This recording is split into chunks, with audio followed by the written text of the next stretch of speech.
The South Bronx was an area of New York City that was a model for deindustrial urban blight.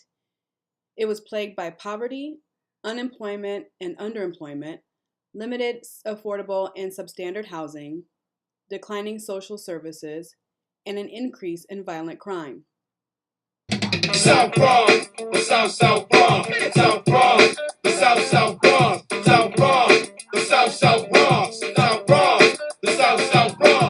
To make matters worse, the New York City government subjected the South Bronx to an urban renewal project that encouraged the outmigration of white and middle class residents, and a welfare department that encouraged the in-migration and relocation of poor blacks and Latinos. The pictures here are visible examples of the connection between poverty and declining social services. For example, one of the social services that was cut by the New York City government was trash removal. Another well-known problem during this time period were the owners of low-income housing who took advantage of the firefighters around the city. They would pay people to commit arson so that they could collect insurance money. They found it more profitable to collect that insurance money than to collect rent. This problem was so well known that it was documented in the 1972 film The Bronx is Burning.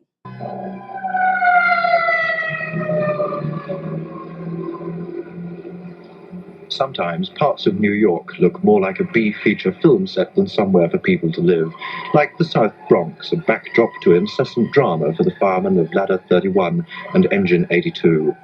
The fire statistics for New York are staggering. New York has more fires than Chicago, Detroit, Los Angeles, and Philadelphia put together.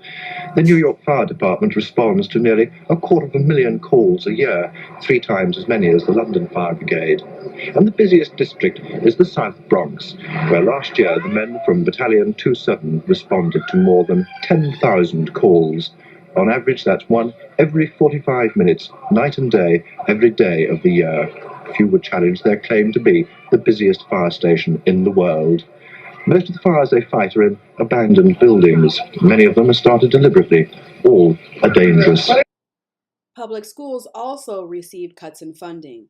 Children in the South Bronx, already hit hard by poverty, were subjected to overcrowded, underfunded schools that were housed in dilapidated, rundown structures.